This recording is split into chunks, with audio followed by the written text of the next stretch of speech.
Anas Tsauri, kepada Malik bin Anas, kepada sekian ulama ahli sunnah. Aku bertanya tentang hadis-hadis sifat, ini hadis-hadis tentang sifat Allah, dan ru'yah, hadis-hadis tentang dilihatnya Allah nanti di hari kiamat. Qala, kata mereka, ini mereka menjawab, Sufyan Tsauri, Al-Auza'i, dan Malik bin Anas, semuanya menjawab, amiruha kama ja'at bila kaifiyah. Langsungkan seperti itu sebagaimana datangnya. Amiruha kama ja'at. Bukan, kasihnya bukan ini ya, afwan, birra. Amirruha kama ja'at. Yani lewati seperti itu. Lewati hadis-hadis tadi seperti apa yang dikatakan dalam hadis itu sudah. Diajarkan seperti itu. Hampir sama semuanya, cuma istilahnya yang berbeda-beda. Umar bin Abdul Aziz istilahnya pegang saranya dinnya anak kecil. Percaya saja. Kemudian yang lain mengatakan seperti Sufyan bin Uyainah, tafsirnya adalah membacanya. Ini begitu. Sekarang mereka ini Al-Auza'i dan Sufyan seperti apa adanya. Kama ja'at, seperti datangnya. Datangnya seperti itu, kamu sampaikan seperti itu. Selesai. Tanpa kaifiyah. Wa an ba'd as-salaf, dan diriwayatkan dari sebagian salafus saleh, mereka berkata, qadamul Islam la yathbut illa ala qantaratit taslim. Kaki Islam tidak akan mantap kecuali di atas jembatan at-taslim. Kakinya Islam, tonggaknya Islam tidak akan kokoh kecuali di atas jembatan at-taslim. Apa taslim? Menyerah diri. Menyerah apa adanya. Percaya apa dikatakan Allah dan Rasulnya. Semua apa dikatakan Allah dan Rasulnya terima. Itu taslim. Tidak tegak Islam ini, tidak akan tegak kaki Islam ini kecuali dengan itu. Tanpa taslim, hancur semuanya. Hilang jin ini. Hilang sama sekali. Bayangkan, kalau masing-masing orang boleh menolak. Oh, menurut saya begini. Quran bilang A, oh menurut saya B. Tapi menurut saya C, menurut saya terus begitu. Apa yang terjadi? Hilang Islam sesunnah demi sesunnah. Dan terus muncul bid'ahan, kebid'ahan demi kebid'ahan. Terus begitu. Sampai akhirnya namanya Islam, tapi isinya seluruhnya adalah kebid'ahan. Semuanya ajaran manusia, ajaran makhluk. Sama sekali tidak tersisa ajaran Allah dan Rasulnya. Terus apa sisanya? Apa disebut Islam? La. Dhahaba al-Islam. Hilang Islam. Karena tidak adanya taslim. Maka taslim ini sangat penting dalam masalah asli. Dan tentunya secara umum semuanya harus dengan taslim. Apakah dalam asma wa sifat ataupun dalam syariat dan yang lainnya.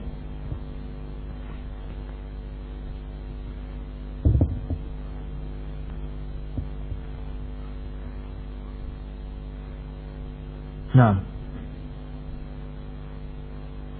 qala akhbarana Abu Tahir Ibn Khuzaimah. Ini sanadnya wahin. Ini dhaif. Tapi potongan hadis pertama memang warid dalam riwayat Muslim, yaitu inna hadzal din bada'a ghariban wa sayaudu ghariban kama bada fatuba lil ghuraba. Din ini diawali dengan keasingan dan akan balik sebagaimana permulaannya. Maka berbahagialah atau pohon tuba, pohon dalam jannah untuk orang-orang ghuraba tersebut. Sedangkan kelanjutannya fila wa manil ghuraba ini sanadnya dhaif, kita lewati saja.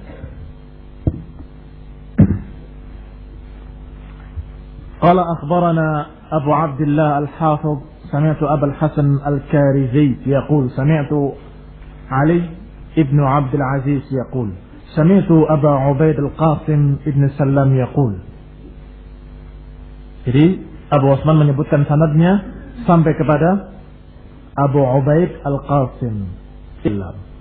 Dia berkata, Al-muttabi' lis-sunnati kalqabidu 'alal jamri wa huwa al-yawma 'indi afdalu min darbis sayfi fi sabilillah. Pengikut sunnah, al-muttabi' lis-sunnah, orang yang mengikuti sunnah, kalqabid 'alal jamr, seperti orang yang berpegang atau yang memegang bara api. Orang yang memegang sunnah atau menghidupkan sunnah seperti orang yang memegang bara api. Wa huwa al-yawma 'indi afdalu min darbis sayfi fi sabilillah. Dan orang itu pada hari ini menurutku, ini menurut pendapatku, adalah lebih afdal daripada berperang di jalan Allah. Ad-darb bis-sayf fi sabilillah. Bayangkan. Beliau Al-Qasim bin Sallam rahimahullah mengatakan orang yang memegang sunnah di masa-masa yang parah seperti itu, seperti zaman beliau, belum seperti zaman kita ini, masih zamannya beliau, itu dikatakan kalqabid 'alal jamr, seperti orang yang memegang bara api. Maka orang yang seperti ini menurutku lebih afdal daripada orang yang berjihad di jalan Allah. Naam, karena ujiannya pun hampir sama. Orang yang menghidupkan sunnah sama dimusuhi, bahkan disakiti, dilukai, sampai dibunuh, dipenjara, disiksa dan sebagainya, hanya karena menghidupkan sunnah. Lihat sejarahnya Imam Ahmad, Ibnu Taimiyah dan lain-lainnya para ulama. Bayangkan, menghidupkan sunnah. Kalqabid 'alal jamr, dilepas, melepaskan sunnah, dipegang, sangat panasnya. Dan itu kata beliau afdal min darbis sayfi fi sabilillah. Naam. Sedangkan Syekhul Islam Ibnu Taimiyah mengatakan bahwa membantah ahli bid'ah itu adalah jihad. Bahkan bisa jadi jihadnya lebih daripada jihad memerangi orang-orang kafir. Sebagaimana bahayanya pun berbeda. Bahayanya ahli bid'ah lebih berbahaya daripada orang-orang kafir. Kemudian digambarkan oleh Syekhul Islam Ibnu Taimiyah bahwa orang-orang kafir begitu menyerang akan merusak badan-badan kita dan harta kita. Sedangkan hati kita masih dalam keadaan yakin itu orang kufar dan saya beriman. Tapi kalau yang datangnya ahli bid'ah, badan tidak dirusak, harta tidak dirampas, tapi hati rusak. Orang yang tadi diperangi oleh kufar, bagaimana kalau sampai mereka mati dalam keadaan tertumpah darahnya, tersabik-sabik kulitnya, badannya terpotong-potong? Kira-kira bagaimana hasilnya di sisi Allah? Syahid fisabilillah, dibunuh oleh orang-orang kafir, mulia. Tapi lihat orang yang diserang oleh ahli bid'ah, badannya mulus, hidupnya aman, dalam keadaan harta juga tidak dirampas, tapi hati rusak. Mati dalam keadaan wutuh badannya, tapi ancamannya nar. Karena dia sudah berbelok hatinya, sudah menyeleweng terbawa ahli bidah. Karena ketika datang, ini muslimin, kemudian diterima ucapannya dan kemudian terfitnah. Maka Ibnu Taimiyah menukilkan ucapan Imam Ahmad. Bagaimana orang-orang yang seperti itu? Orang yang membantah ahli bid'ah lebih afdal daripada orang-orang yang beribadah untuk pribadinya. Dan kemudian dikatakan hada min naw'il jihad, dari jenis jihad. Bahkan jihadnya lebih besar lagi. Dan hati-hati, ini semuanya tidak menafikan jihad terhadap orang kafir. Cuma kita membandingkan bahwa ini pun jihad, jangan dianggap remeh masalah ini. Hubungannya dengan asma wa sifat, dengan riwayat-riwayat tadi adalah bahwa kita memegang apa yang dikatakan oleh Allah dan Rasulnya tadi tentang Allah dan sifat-sifatnya dan nama-namanya. Kita pegang, kita yakini, dan kita sebarkan dan kita sampaikan pada umat. Ini memegang sunnah. Dan kalau kamu tahan dan kuat menghadapi ujian-ujian, tabah menghadapi berbagai macam fitnah-fitnah dan tuduhan-tuduhan, ini jihad dan afdal itu. Seperti qabidun 'alal jamr, mendapatkan 50 kali pahalanya para sahabat. Masya Allah. Kemudian diriwayatkan dari Al-A'mash, dari Abi Duha, dari Masruq, qala dakhalna ala Abdullah bin Mas'ud. Kami pernah masuk kepada Abdullah bin Mas'ud. Ini ke rumahnya. Faqala, ya ayyuhan nas, maka dia berkata, wahai manusia, man 'alima syai'an falyaqul bih. Barang siapa memiliki ilmu tentang sesuatu, maka ucapkanlah dengannya. Jadi kalau memiliki ilmu, ucapkan dengan ilmu tersebut. Wa man lam ya'lam falyaqul Allahu a'lam. Dan siapa yang tidak mengetahui, tidak memiliki ilmu, ucapkan Allahu a'lam, Allah yang lebih tahu.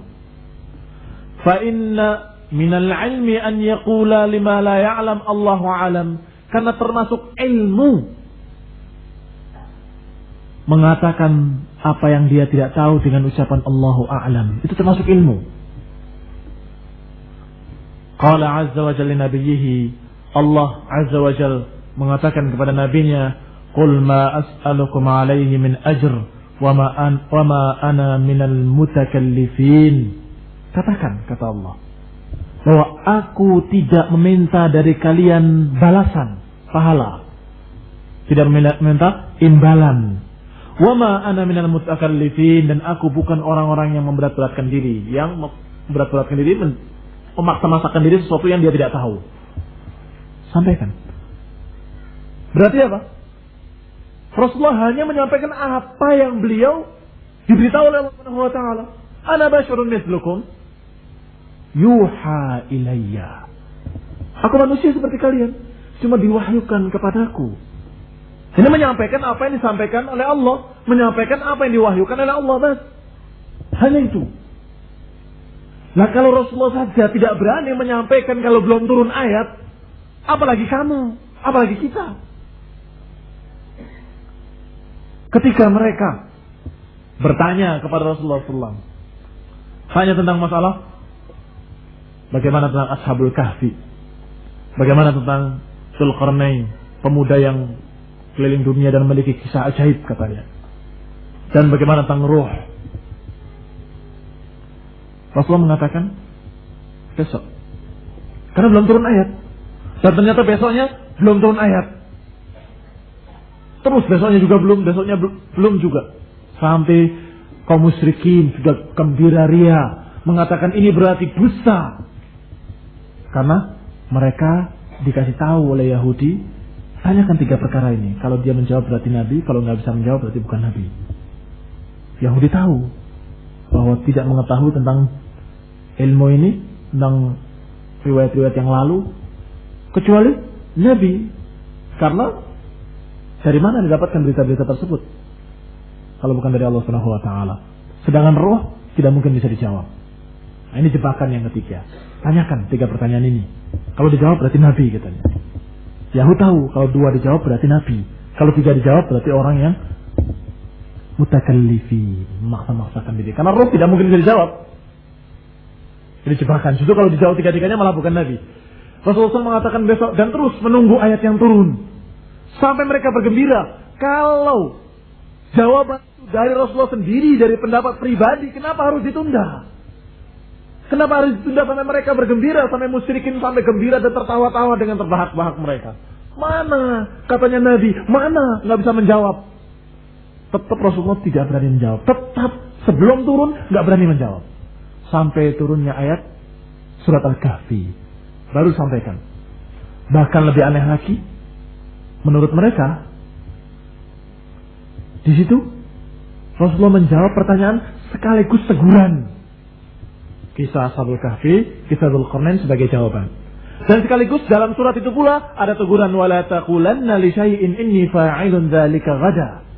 Jangan katakan bahwa aku akan mengerjakan sesuatu itu besok, kecuali dengan insyaallah. Diajarkan seperti itu. Nah, mereka kan tahu. Berarti ini jawaban bukan dari dia, karena dia ditegur. Berarti dari Allah Subhanahu wa taala. Nah, hati kecil mereka percaya. Tapi kesombongan mereka yang menghalangi mereka untuk beriman. Masih belum ada yang dijawab.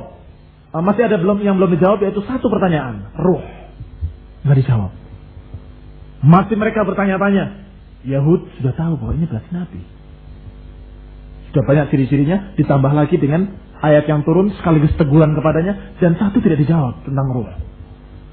Ini berarti Nabi, yakin mereka. Tapi karena asobiyahnya mereka dan kesombongan mereka tidak mau beriman kepada Nabi. Adapun musyrikin masih terus mengharapkan mana satunya, masih belum dijawab, masih kurang satu pertanyaan yang belum dijawab. Sampai Rasulullah mengatakan dengan ayat yang turun pula. Yas'alunaka 'anir ruh, qulir ruhu min amri rabbi. Mereka bertanya kepadamu tentang ruh. Katakan ruh urusan Allah. Tidak dijawab. Dan tidak beliau memiliki ilmu. Karena memang ini tidak perlu dijawab. Karena Allah subhanahu wa ta'ala tidak memberikan. Maka Rasulullah mengatakan dengan apa yang turun. Bahwa ar-ruh min amri rabbi. Ruh urusan Allah. Yang dengan ayat ini yang kufar tetap kufar. Yang beriman tambah yakin dengan keimanannya. Jadi jawaban tidak tahu pada perkara yang memang tidak bisa diketahui itu suatu ilmu. Nah kalau ada yang tanya kepadamu kayak apa sih istiwanya Allah, ya tidak tahu. Justru kalau ada orang yang memaksa-maksakan diri untuk menjawab, maka dia adalah jahil. Kalau dia kemudian mengada-ngada mubtadi'un dhal, dari mana dia tahu? Allah tidak memberitahu, Rasulullah tidak mengajarkan, para sahabat tidak tahu, kok tahu-tahu kamu menerangkan, oh maksudnya begini, maksudnya istaulah dan sebagainya, dari mana? Kalau yang ada riwayat dari mereka, dari para salafus saleh, bahwa Allah di atas arasnya, selesai. Jawab seperti itu. Selebihnya, wallahu a'lam. Nah ini, yang terakhir ini riwayat ini, nasihat Ibnu Mas'ud, itu untuk prinsip kita ketika kita menghadapi perkara-perkara yang gaib, khususnya perkara-perkara tentang Allah. Kalau kita tidak tahu, katakan tidak tahu. Banyaknya aliran sesat dalam masalah asma dan sifat adalah karena orang yang tidak tahu, sok tahu. Ini yang paling banyak menyesatkan umat. Padahal nggak tahu dia. Padahal memang perkaranya tidak diajarkan lagi oleh Allah dan Rasulnya, tidak diberitahu. Tapi mereka sok tahu, menerangkan dengan otaknya, dengan hawa nafsunya, sampai berani menggambarkan Allah, zat Allah. Digambarkan oleh mereka dengan bahasa-bahasa ilmiah, bahasa-bahasa sekolahan mereka. Dengan istilah-istilah bahwa ini adalah bersatunya sinar merah dengan sinar putih yang demikian-demikian diterangkan oleh mereka. Bahwa Allah itu berdimensi sekian. Apa itu? Apa bukan sok tahu? Memang kadang-kadang orang itu sifatnya kalau tidak mendapatkan hidayah dari Allah, sombong. Zaluman jahula, itu sifat manusia. Baru punya ilmu sedikit, karena namanya sudah dikasih mahasiswa, terus sombong. Seakan-akan dia paling pinternya, bisa berpikir tentang Allah dengan pelajaran-pelajaran di kampus-kampusnya. Kalau dia menganggap seperti itu goblok, namanya bukan pinter. Kalau dia menganggap bahwa ilmu itu bisa berpikir tentang Allah, dengan ilmu yang didapati di bangku kampus itu, bisa berpikir tentang Allah, tentang zat-zat Allah, itu justru menunjukkan kebodohan dia. Kalau dia mengatakan bahwa semua yang gaib tidak bisa kita, nah ini berarti pintar dia, memiliki ilmu. Kalau sadar dia tidak tahu terhadap apa yang dia memang tidak tahu, itu pintar namanya. Tapi kalau tidak tahu, dirinya tidak tahu, itu jahlun murakkab, bodoh kuadrat. Abu Jahlain. Dua bodohnya. Dia bodoh nggak ngerti, ditambah lagi nggak ngerti kalau dirinya nggak ngerti, sok tahu terus. Dia bodoh, tapi kalau sadar dengan kebodohannya, saya ini manusia yang bodoh. Saya ini nggak mengetahui tentang alam gaib kecuali dari Allah. Allah memberitahu saya jawab. Kalau Allah tidak menyampaikan dan Rasulullah tidak mengajarkan, saya tidak tahu. Ini pintar namanya, karena dia sadar kebodohan dirinya. Tapi kalau nggak sadar dengan kebodohan dirinya, kemudian memaksa-maksakan menjadi mutakallifin, memaksa-maksakan berpikir tentang demikian, bahwa malaikat itu berdimensi sekian, bahwa ini dimensi, sehingga kita sampai sekarang belum bisa menggambarkan bentuk dimensi yang lebih dari 3. Bisa jadi para malaikat demikian. Apa itu maksudnya? Memikirkan tentang malaikat saja dengan itu kita nggak bisa terima. Apalagi memikirkan tentang Allah. yang tidak mungkin kita bisa menerapkan hukum-hukum makhluk kepada Allah. Semua yang dipelajari di kampus-kampus itu hukum-hukum dari eksperimen. Eksperimennya dari makhluk. Sehingga ilmu tersebut diterapkan kepada makhluk. Tidak bisa diterapkan pada Allah Subhanahu wa taala. Jangan kemudian dibahas kalau Allah menempati tempat dan mempunyai ruang, berarti ruangnya lebih besar dari Allah seperti materi. Ini jangan dicampur-campurkan dengan itu. Tidak bisa berpikir tentang Allah dengan hukum-hukum yang diambilnya dari makhluk, dari eksperimen makhluk. Yang nggak bisa diterapkan pada Allah. Ini namanya orang pintar kalau dia paham seperti ini. Kalau nggak ngerti seperti ini, goblok dia dengan teori-teorinya tadi. Nah, maka Ibnu Mas'ud mengatakan, man alima syai'an, siapa yang memiliki ilmu, ingat ilmu itu ucapan Allah dan ucapan Rasul. Tentang wadzariyati dzarwa dijawab. Demikian, rih. Karena aku mendengar Rasulullah mengatakan demikian. Kalau kamu tahu ada hadisnya dikatakan Rasulullah bersabda demikian, ini riwayatnya. Sahih. Siapa yang punya ilmu, sampaikan dengan ilmunya. Dan siapa yang tidak tahu, katakan tidak tahu. Karena sungguhnya orang yang mengatakan tidak tahu tentang apa-apa yang dia memang tidak tahu, itu adalah orang yang pintar memiliki ilmu tentang kebodohan dirinya. Paling tidak ilmu tentang kebodohan dirinya. Maka dia akan menjawab Allahu a'lam.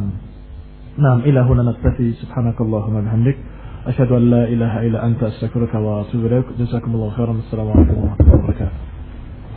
Tentang perkara yang memang diajarkan dalam syariat, tapi dia mengatakan Allah lebih tahu. Yang kedua, ditanya tentang apa-apa yang tidak diajarkan oleh Allah. Yang tidak diajarkan oleh Allah, kemudian dia mengatakan Allahu a'lam. Apakah sama? Artinya begini, pertanyaannya, apakah nilainya sama begitu ataukah sikapnya benar? Yang jelas kalau memang dia tidak tahu, benar dua-duanya. Yang pertama ataupun yang kedua. Tapi kalau yang kedua selalu benar, artinya memang tetap harus begitu jawabannya. Mutlak begitu. Allah alam itu sudah suatu yang jawaban yang tidak ada lain, harus itu jawabannya. Karena tidak diajarkan, maka harus mau tidak mau jawabannya Allahu a'lam. Allah nggak ngajarkan, Allah nggak beritahu saya, Allah yang lebih tahu. Karena tidak diajarkan, seperti masalah kaif tadi dalam masalah asma wa sifat. Tapi yang pertama, tidak tahunya itu menunjukkan kalau dia kurang ilmunya, kurang belajar. Dia tidak tahu, Allahu a'lam. Berarti ada kelemahan di situ. Bagus yang mengatakan Allahu a'lam terhadap apa yang dia tidak tahu, bagus. Tapi mestinya dia belajar supaya tahu. Terus belajar begitu. Sehingga wallahu a'lamnya sementara sebelum dia tahu. Beda dengan yang tadi. Kalau yang tadi memang itu jawaban yang paling tepat, nggak ada lain. Kalau ini jawaban yang paling tepat adalah ilmu yang sudah diajarkan itu yang paling tepat. Tapi kalau memang tidak tahu, ya terpaksa dijawab Allahu a'lam. Begitu. Yang anda dengar dari orang-orang pengikut Asy'ariyah bahwa mereka mengatakan kita tidak membatasi nama-nama dan sifat-sifat Allah, tapi hanya meringkas saja, yang apabila dijabarkan akan luas cakupannya. Hal ini bagaimana ya Ustaz? Kalau siapa yang mentakyin bahwa kaum Asy'ariyah membatasi nama-nama dan sifat-sifat Allah? Pertama, jangan sekali lagi duduk dengan Asy'ariyah. Jadi bingung, dapat PR. Ini kan PR berarti nih. Karena hasil duduk dengan Asy'ariyah. Baik. Yang jelas Asy'ariyah ini bukan hanya membatasi perkaranya. Kekeliruannya bukan membatasi, bahkan mentakwil juga. Semua sifat-sifat yang lain ditafsirkan dengan itu. Ini Asy'ariyah ya, demikian. Jadi yang sudah dia sebutkan berapa sifat itu, oh saya tidak membatasi, cuma meringkas begitu. Lah meringkas pun perlu dalil. Kok enaknya meringkas demikian? Oh iya, nanti kalau kita mengatakan Allah marah, nah sifat marah itu dimasukkan pada iradatul intiqam. Kata siapa? Marah itu adalah iradatul intiqam. Perlu dalil lagi. Kemudian Allah ridha atau Allah cinta, itu maksudnya iradat kehendak untuk merahmati, kehendak untuk membalas dengan kebaikan. Jadi masuk kehendak semua itu. Nah ini juga sama. Meringkas pun kalau dalam maksud seperti itu bid'ah juga. Dari mana? Kenapa harus diringkas seperti itu? Allah merincikan, kok kamu meringkas? Allah merincikan dengan sekian ayatnya, sekian hadisnya. Kalau diringkas itu lebih bagus, tentunya Allah akan menurunkan Quran yang ringkas dan tidak menyebutkan sekian sifat yang banyaknya, bukan main. Tidak seperti Rasulullah menyampaikan sekian banyaknya, akan disampaikan seperti Asy'ariyah itu kalau bagus. Iya toh? Berarti kamu menganggap lebih bagus, lebih baik caranya daripada cara Rasulullah dan Al-Quran. Al-Quran menerangkan terlalu lama, terlalu bertele-tele. Kenapa nggak ringkas saja 12 atau 13 atau 8 atau 7? Kan gitu. Jadi tetap masalah membatasi pun sama. Dari mana dan butuh dalil. Di samping itu mereka juga mentakwil-takwilkan tadi. Seperti marah dijadikan iradatul intiqam. Itu takwil. Kemudian masalah istawa juga demikian. Sampai yang lainnya. Di manakah letak batasannya antara takwil, tafsir dengan tahrif? Batasan takwil. Takwil atau dalam kurung tafsir, ini adalah tafsir yang dijelaskan oleh Rasulullah sendiri. Seperti tadi, ziyadah. Apakah ziyadahnya? Dijelaskan tafsirnya. Ziyadahnya adalah melihat wajah Allah. Itu tafsir namanya. Jadi tetap kalimat itu tetap diartikan ziyadah. Tambahan memang. Coba ditafsirkan. Tambahan itu adalah melihat wajah Allah. Demikian pula Allah mengatakan wa'iddu lahum mastata'tum min quwwah. Persiapkan untuk mereka kekuatan. Tetap kekuatan. Tidak dirubah kalimat kekuatan. Kekuatannya kekuatan. Rasulullah menerangkan kekuatan itu apa di antaranya. Qala ala innal quwwata ramyu, dalam riwayat yang sahih. Ketahuilah bahwa yang dimaksud kekuatan adalah ramyu, lemparan. Lemparan. Ramyu. Apakah panahan ataupun yang lain. Itu semuanya tafsir, takwil. Sehingga Rasulullah mendoakan Ibnu Abbas, Allahumma faqihhu fid din wa 'allimhu ta'wil. Ya Allah, ajarkan dia din, atau faqihkan dia dalam din, dan ajarkan dia takwil. Itu takwil dalam artian tafsir. Adapun takwil yang dilakukan oleh ahli bidah, para penolak sifat yang fi qulubihim marad, itu sebenarnya bukan takwil, sebenarnya tahrif. Istilahnya Syekhul Islam Ibnu Taimiyah itu lebih tepat. Tahrif. Karena takwil ada dua macam, takwil yang benar yaitu tafsir, ada takwil yang batil, begitu. Kan belum tentu masih. Sehingga kalau ahli bid'ah itu takwil-takwilnya jelas takwil batil, maka lebih tepat dikatakan tahrif. Karena mau dikatakan tafsir nggak bisa. Seperti istaula tadi. Istawa artinya istaula. Dari mana? Dari sisi mananya sama sekali nggak bisa nyambung, nggak ada hubungannya sama sekali. Istawa artinya irtafa'a. Orang-orang Badu, orang-orang Arab gunung paham. Kalau seorang itu sedang naik satu kendaraan, kemudian telah duduk di atasnya, di atas kendaraan tersebut, berada di atas begitu, dan naik, dikatakan qad istawa ala rahli. Dia telah istawa di atas rahalnya. yakni dengan kaifiyah Allah yang kita tidak samakan dengan makhluk, bila kaif sedang bicara bahasa, kita sedang bicara kalimat istawa. Itu maknanya istawa. Tapi diganti jadi istaula yang artinya menguasai. Coba hubungannya di mana? Sama sekali nggak ada hubungannya. Ini namanya mengganti kalimat dengan kalimat lain. Itu namanya tahrif, merubah. Bukan menafsirkan, tapi merubah kalimat dengan kalimat lain. Demikian pula tahrif yang dengan tambahan. Seperti ja'a rabbuk dikatakan ja'a amru rabbik. Itu tafsiran apa bukan? Bukan tafsiran. Jelas yang tadinya ja'a rabbuk, Allah sebagai fa'il dalam bahasa Arab, rabbuk marfu'un bi dhammah, marfu'un wa alamatu dhammihi atau alamatu raf'ihi ad-dhammah adh-dhahirah ala akhirih. Mafhum? Berarti dia sebagai fa'il dari fi'il ja'a. Kok tahu-tahu diganti jadi ja'a amru rabbik. Jadi yang datang adalah amr, sedangkan rabbik menjadi mudhafun ilaih. Dari mana? Kok bisa berubah seperti itu? Itu namanya diganti, tempatnya dipindah, namanya tahrif. Demikian pula yang tadi marah menjadi iradah al-intiqam. Nah, jadi beda tafsir takwil dengan tahrif. Takwil itu ada takwil yang benar, ada takwil yang batil. Takwil yang benar disebut tafsir, sedangkan takwil yang batil disebut tahrif.